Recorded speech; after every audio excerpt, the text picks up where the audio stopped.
Hello నమస్తే welcome to box office. ఇంతకాలం అల్లు అర్జున్ సైన్యం జనసేన మధ్య వార్ నడుస్తుంది అనుకుంటే మెగా హీరోస్ కూడా చేరారు. అలాగని మెగా ఫ్యామిలీ హీరోస్ బన్నీని విమర్శించలేదు, కామెంట్స్ చేయలేదు. అసలు ఏమీ మాట్లాడకపోవడంతోనే డిఫరెన్సెస్ మరోసారి బ్లాస్ట్ అయ్యాయి. పుష్ప 2 ట్రైలర్ తెచ్చిన రగడేంటో చూసేద్దామా? Have a look. ఏపీ ఎన్నికల ముందు నుంచి సైనిక్స్ సేన మధ్య పచ్చగడ్డేస్తే భగ్గుమంటోంది. అటు పవన్ గాని ఇటు అల్లు అర్జున్ గాని ఖండించలేదు, తగ్గేదే లేదంటూ ఇండైరెక్ట్ గా అటాక్స్ ఇచ్చుకున్నారు. ఇది కాస్త చిలికి చిలికి గాలివాన్లా మారి మెగా హీరోలకు చుట్టుకుంది. పుష్ప 2 ట్రైలర్ రిలీజ్ తర్వాత రాజమౌళి స్పందిస్తూ పాట్నాలో వైల్డ్ ఫైర్ మొదలు కాగా అది దేశమంతటా విస్తరిస్తోందని కామెంట్ చేశాడు. పార్టీ కోసం వెయిట్ చేయలేకపోతున్నాం పుష్ప అని ట్వీట్ చేశాడు. రిషబ్ శెట్టి, హరీష్ శంకర్, అనిల్ రావిపూడి వంటి దర్శకులు పుష్ప 2ను మెచ్చుకున్నారు. యంగ్ హీరోలు సైతం పుష్ప 2 పై ప్రశంసలు కురిపించారు. అయితే మెగా హీరోల నుంచి ఒక్క ట్వీట్ రాలేదు. పుష్ప 2 గురించి మాట్లాడకూడదు అన్నట్టు అందరూ సిండికేట్ అయ్యారా అనిపిస్తోంది. అందరికంటే ముందుగా స్పందించే చిరంజీవి మౌనంగా ఉండడం షాక్ ఇస్తోంది. పుష్ప 2 ట్రైలర్ బాగుందనకపోయినా ఆల్ ద బెస్ట్ అని కూడా చెప్పకపోవడంతో మెగా అల్లు కాంపౌండ్ మధ్య దూరం మరోసారి బయటపడింది. ట్రైలర్ రిలీజ్ తర్వాత మెగా వర్సెస్ అల్లు ఫ్యాన్స్ మధ్య ట్రోలింగ్ నడుస్తున్నా యూట్యూబ్ లో రికార్డులు క్రియేట్ చేసింది. తెలుగు ట్రైలర్ 43 మిలియన్ వ్యూస్ తో సౌత్ లోని టాప్ ప్లేస్ లో నిలిచింది. తెలుగు ట్రైలర్ కంటే హిందీ ట్రైలర్ ఎక్కువ వ్యూస్ 50 మిలియన్స్ రావడం విశేషం. Chandigarh, Coimbatore, NCR and Bangalore, Jaipur, Ahmedabad, Raipur and Hyderabad. We've been here, we've been there, Veka's been just everywhere. Mahesh Babu look నిన్న ఉన్నట్టు ఈ రోజు ఉండడం లేదు. ఇవాళ కనిపించినట్టు రేపు కనిపిస్తాడా అంటే డౌటే. రాజమౌళి కావాలనే ప్రిన్స్ గెటప్ తో ఆడుకుంటున్నాడా? మహేష్ లుక్ జక్కన్నకు ఒక్క పట్టాన నచ్చడం లేదా? అందుకే మహేష్ గడ్డాన్ని ట్రిమ్ చేయించేశాడా? Watch the story. Rajamouli cinema కోసం మహేష్ పూర్తిగా మారిపోతున్నాడు. ఏదో చిన్న చిన్న చేంజెస్ కాకుండా భారీగా మార్చేస్తున్నాడు జక్కన్న. గుంటూరు కారం రిలీజ్ తర్వాత మహేష్ ను హ్యాండ్ ఓవర్ చేసుకున్న రాజమౌళి తన హీరోను మేకోవర్ చేసే పనిలో ఉన్నాడు. మహేష్ బాబు ఆ మధ్య తెలంగాణ ముఖ్యమంత్రి రేవంత్ రెడ్డిని కలిసి వరద బాధితుల సహాయార్థం ప్రకటించిన 50 లక్షల చెక్కును అందజేశారు. దీనికి సంబంధించిన ఫోటోలు, వీడియోలు నెట్టింట వైరల్ గా మారాయి. పొడవాటి జుట్టు, గడ్డంతో మహేష్ న్యూ లుక్ షాక్ ఇచ్చింది. రాజమౌళి భారీ మార్పులు చేసి మహేష్ ను మార్చేశాడంటూ కామెంట్స్ చేశారు నెటిజన్లు. రాజమౌళి మహేష్ మూవీ ఎప్పుడు మొదలవుతుందో తెలియకపోయినా సూపర్ స్టార్ ను తన కథకు తగ్గ కథానాయకుడిలా మౌల్డ్ చేసేస్తున్నాడు. Mahesh look talk of the ఇండస్ట్రీగా మారింది. చాలా కాలం తర్వాత లాంగ్ హెయిర్ తో కనిపించాడు మహేష్. అతిథి, పోకిరి తర్వాత సర్కార్ వారి పాట కోసం లైట్ గా లాంగ్ హెయిర్ తో కనిపించిన మహేష్ రాజమౌళి మూవీ కోసం గతంలో ఎప్పుడూ లేని విధంగా లాంగ్ హెయిర్ అండ్ బియర్డ్ తో కొత్తగా కనిపించాడు. అయితే ఇంతలోనే గడ్డం ట్రిమ్ చేసి కనిపించడం మళ్లీ అందరికీ షాక్ ఇచ్చింది. కీరవాణి చిన్న కొడుకు మత్తు వదలరా ఫేమ్ శ్రీసింహ మురళీమోహన్ మనవరాలు రాగతో 7 అడుగులు వేస్తున్నాడు. రీసెంట్ గా జరిగిన ప్రీ వెడ్డింగ్ ఈవెంట్ కు మహేష్ హాజరు కాగా లుక్ పై పెద్ద చర్చ జరుగుతోంది. నిన్నటి వరకు గుబురు గడ్డంతో కనిపించిన మహేష్ ట్రిమ్ లుక్ తో రావడం షాక్ ఇస్తోంది. గడ్డం లుక్ రాజమౌళికి నచ్చక మార్చేశాడా? మహేష్ లుక్ ఇంకా ఫైనల్ కాలేదని, ఈలోగా ప్రయోగాలు చేస్తున్నాడని తెలిసింది. మొత్తానికి గెటప్ ఫైనల్ అయ్యేలోపు మహేష్ లో ఇంకెన్ని వేరియేషన్స్ చూపిస్తాడో చూడాలి. సినిమాలు హిట్ అయితే లాంగ్ రన్ ఉంటాయని దీపావళి సినిమాలు మరోసారి ప్రూవ్ చేశాయి. లాస్ట్ ఫ్రైడే కంగువ, మట్కా వచ్చినా పెద్దగా ఎఫెక్ట్ లేదు. ఇక దీపావళి సినిమాలు 3వ వారంలోనూ మంచి వసూలు రాబట్టడం విశేషం. లక్కీ భాస్కర్, కా, అమరన్ రిలీజ్ అయిన 18వ రోజు కూడా కోటి తీసుకొచ్చాయి.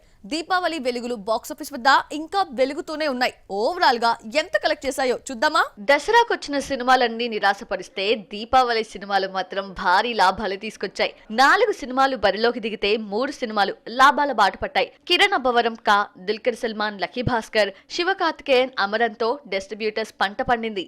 దీపావళి సినిమాల్లో అమరన్ 3 రోజుల్లో బ్రేక్ ఈవెన్ కావడమే కాదు, భారీ లాభాలతో నెంబర్ 1 గా నిలిచింది. రిలీజ్ అయిన మొదటి 2-3 రోజుల్లో అమరన్ కంటే కా, లక్కీ భాస్కర్ ఎక్కువ కలెక్ట్ చేసిన మౌత్ టాక్ తో కలెక్షన్స్ ఓవర్టేక్ చేశాయి. కా లక్కీ భాస్కర్ ని మించి గ్రాస్ కలెక్ట్ చేసింది. తెలుగు రైట్స్ ని 5 కోట్లకు అమ్మితే 18 రోజుల్లో 40 కోట్ల గ్రాస్, 22 కోట్ల షేర్ వచ్చింది. ఇక తమిళనాడులో అయితే అమరంది వసూళ్ల జాతరే. వరల్డ్ వైడ్ గా 66 కోట్లకు అమ్మితే ఇప్పటి వరకు 292 కోట్ల గ్రాస్, 143 కోట్ల షేర్ కలెక్ట్ చేసింది. సూర్య కంగువాకు ధీటుగా కలెక్ట్ చేయడం షాక్ ఇస్తోంది. తెలుగులో 4 రెట్లు, తమిళంలో 3 రెట్ల లాభం తీసుకొచ్చి ట్రేడ్ వర్గాలకు సర్ప్రైజ్ ఇచ్చింది అమరన్. తమిళియన్ మేజర్ ముకుంద్ రియల్ హిస్టరీని తంబీలే కాదు అందరూ ఓన్ చేసుకున్నారు. దీపావళి నాడు జనాలందరూ టపాసులు కాల్చే పనిలో బిజీగా ఉంటారు. జనాలు థియేటర్స్ కి వస్తారా అన్న డౌట్ కి హిట్ తో సమాధానం చెప్పారు ఆడియన్స్. కాన్సెప్ట్ కొత్తగా, కథనం ఆకట్టుకోవడంతో ఇవేవి పట్టించుకోకుండా దీపావళి సినిమాలను లాభాల్లో ముంచారు తెలుగు ఆడియన్స్. కిరణ్ అబ్బవరం ముందు నుంచి చెప్పినట్టే క్లైమాక్స్ తో మెప్పించాడు. కిరణ్ అబ్బవరం కెరియర్ లో బిగ్గెస్ట్ ఓపెనింగ్స్ రాబట్టింది. ఫస్ట్ టైం 20 కోట్ల షేర్ చూశాడు. సినిమాను 10 కోట్లకు అమ్మితే 18 రోజుల్లో 39 కోట్ల గ్రాస్, 20 కోట్ల షేర్ వచ్చింది.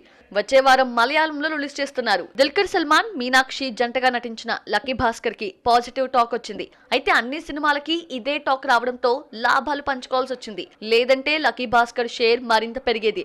దిల్కర్ కి తమిళంలో మంచి మార్కెట్ ఉన్నా అమరన్ తాకిని తట్టుకోలేకపోయాడు. ప్రపంచ వ్యాప్తంగా 28 కోట్లకు బిజినెస్ జరుపుకుంటే 50 కోట్ల షేర్, 102 కోట్ల గ్రాస్ తీసుకొచ్చింది. తెలుగు బిజినెస్ 15 కోట్లకు జరిగితే 20 కోట్లు కలెక్ట్ చేస్తుంది. నవంబర్ 14న రిలీజ్ అయిన కంగువా, మట్కా బాక్స్ ఆఫీస్ వద్ద తేలిపోవడం దీపావళి సినిమాలకు కలిసొచ్చింది. 3వ వారంలోకి ఎంట్రీ ఇచ్చినా వీకెండ్ వస్తే ₹1 కోటి తీసుకొస్తున్నాయి. ఇప్పట్లో క్రేజీ మూవీస్ లేకపోవడం ప్లస్ కానుంది. పుష్ప 2 రిలీజ్ వరకు ఈ హవా సాగితే లాభాలు మరింత పెరగడం ఖాయం. ఆ ఒక్కడికి తప్ప మెగా హీరోస్ అందరికీ హిట్ కావాలి. మెగా హీరోస్ లో ఫామ్ లో ఉంది అల్లు అర్జున్ ఒక్కడే. 3 ఏళ్ల క్రితం పుష్పతో హిట్ కొట్టి ఆ తర్వాత కనిపించని అల్లు అర్జున్ డిసెంబర్ 5న పుష్ప 2తో బరిలోకి దిగబోతున్నాడు. అదేంటో మెగా హీరోస్ ని ఫ్లాప్లు వెంటాడుతూనే ఉన్నాయి. వరుణ్ తేజ్ సినిమా అంటే ఫ్లాప్ గ్యారంటీ అన్న కాన్ఫిడెన్స్ ఇచ్చేయడంతో ఆడియన్స్ కూడా పట్టించుకోవడం మానేశారు. వరుణ్ మూవీ 5 కోట్లు కూడా రాబట్టలేకపోతోంది. హీరో కెరీర్లోనే హైయెస్ట్ బడ్జెట్ తో రూపొందిన మట్కా అయితే 4 రోజుల్లో ₹1,25,00,000 మాత్రమే తీసుకొచ్చింది. లాంగ్ రన్ సంగతి తర్వాత రిలీజ్ రోజే డెఫిషియట్ లో పడిపోయింది. గని, Gandeevadhari Arjuna, operation Valentine, latest గా మట్కాతో ఉన్న క్రేజ్ పోగొట్టుకున్నాడు వరుణ్. ఆచార్య, గాడ్ ఫాదర్ వంటి వరుస ఫ్లాప్ల తర్వాత వాల్తేరు వీరయ్యతో మెగా బాస్ ఫామ్ లోకొచ్చాడు. 136 కోట్లు కలెక్ట్ చేసి అలవైకుంఠపురంలో మీదున్న non-RRR రికార్డ్ బ్రేక్ చేశాడు. అయితే ఆ సంతోషాన్ని బోలా శంకర్ ఆవిరి చేసేసింది. చిరంజీవి కెరీర్లో ఆచార్యనే డిజాస్టర్ అనుకుంటే బోలా శంకర్ అంతకు మించిన నష్టాలు తీసుకొచ్చింది. దీంతో మెగాస్టార్ రీమేక్ మూవీస్ అంటేనే భయపడిపోయాడు. సోగ్గాడే చిన్నాయన ఫేమ్ కళ్యాణ్ కృష్ణ డైరెక్షన్ లో నటించాల్సిన రీమేక్ మూవీని పక్కన పెట్టి స్ట్రైట్ స్టోరీ విశ్వంబర చేస్తున్నాడు. సినిమా సంక్రాంతికి రావాల్సిన VFX ఆలస్యం కావడంతో 2025 సమ్మర్లో విడుదలవుతోంది. Pawan re entry movies Vakeel Saab, Bheemla Nayak okay అనిపించుకున్నా బ్రో సినిమా వీకెండ్ కలెక్షన్స్ కే పరిమితమైంది. సినిమాను 90 కోట్లకు అమ్మితే 70 కోట్లు కూడా రాలేదు. పొలిటికల్ గా సక్సెస్ అయిన పవర్ స్టార్ మార్చ్ 28న వస్తున్న హరిహర వీరమల్లుతో బెండి తెరపైన కూడా ఫామ్ లోకి వస్తారేమో చూడాలి మరి. సాయి దుర్గ తేజ్ విరూపాక్షతో దాదాపు 100 కోట్ల గ్రాస్ దాకా వెళ్లాడు. మేనమామ పవన్ కళ్యాణ్ అండతో హిట్ కొడదామనుకుంటే బ్రో బ్రేక్ ఈవెన్ కాలేదు. దీంతో రూట్ మార్చి లావిష్ మూవీతో రావాలని ట్రై చేస్తున్నాడు. డెబ్యూ డైరెక్టర్ రోహిత్ తో వర్క్ చేస్తున్న కొత్త సినిమా వీడియో చూస్తుంటే హీరో డిఫరెంట్ గా ట్రై చేస్తున్నాడని అనిపిస్తుంది. RRR తో రామ్ చరణ్ గ్లోబల్ స్టార్ అయ్యాడు. శంకర్ చేతిలో పడ్డాడు. ఇంకేముంది అనుకుంటే ఆచార్య ఈ మెగా హీరోను డిసప్పాయింట్ చేసింది. చెర్రీ సక్సెస్ చూడాలంటే గేమ్ చేంజర్ థియేటర్లోకి వచ్చే జనవరి 10 వరకు వెయిట్ చేయాలి. వైష్ణవ్ తేజ్ ఉప్పెనతో అదిరిపోయే ఎంట్రీ ఇచ్చిన రెండో సినిమా కొండపొలం నిరాశపరిచింది. రంగరంగ వైభవంగా ఆదికేశవ డిజాస్టర్ నుంచి కోలుకోలేని ఈ మెగా యంగ్ హీరో టైం తీసుకున్నాడు. నెక్స్ట్ మూవీ ఇంకా ప్రకటించకపోయినా కృష్ణ చైతన్య డైరెక్షన్ లో నటిస్తాడని వచ్చాడయో సామి అన్న టైటిల్ అనుకున్నట్టుగా తెలిసింది. ఉప్పెన లాంటి మెగా సక్సెస్ పడితే గాని వైష్ణవ్ ఫామ్ లోకి రాలేడు. నయనతార రూట్ మార్చింది. అనుష్క, సమంతను ఇన్స్పిరేషన్ గా తీసుకొని చెలరేగిపోయింది. ఇంతకాలం సైలెంట్ గా ఉన్న నయన పిల్లలు పుట్టిన తర్వాత ఎందుకిలా రచ్చిపోయింది? ఇంతకీ నయన ఏం చేసింది? Have a look. హీరోలతో చాలా కాలం ఆడి పాడేసింది. వయ్యారాలతో యువ హృదయాలను కొల్లగొట్టింది. ఎంతకాలం ఈ రొటీన్ అంటూ మారిపోయిన నైనా కొంతకాలంగా లేడీ ఓరియంటెడ్ మూవీస్ తో బిజీ అయిపోయింది. ఇది కూడా బోర్ కొట్టేసినట్టుంది. కత్తి పట్టేసి యాక్షన్ బరిలోకి దిగింది. నయనతార విమెన్ ఓరియంటెడ్ మూవీ చేస్తోందంటే హారర్ థ్రిల్లర్ మూవీనే కదా అని లైట్ గా తీసుకునే పరిస్థితి వచ్చింది. ఈ జోన్ నుంచి బయటకు రావడం లేదన్న విమర్శలకి సమాధానం ఇస్తూ ఊచకోత స్టార్ట్ చేసింది.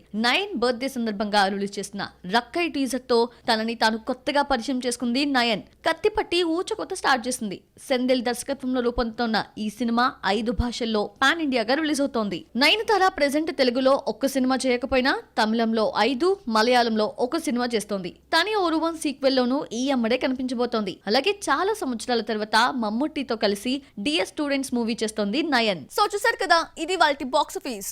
నెక్స్ట్ బాక్స్ ఆఫీస్ లో మళ్ళీ కలుద్దాం. Till then bye.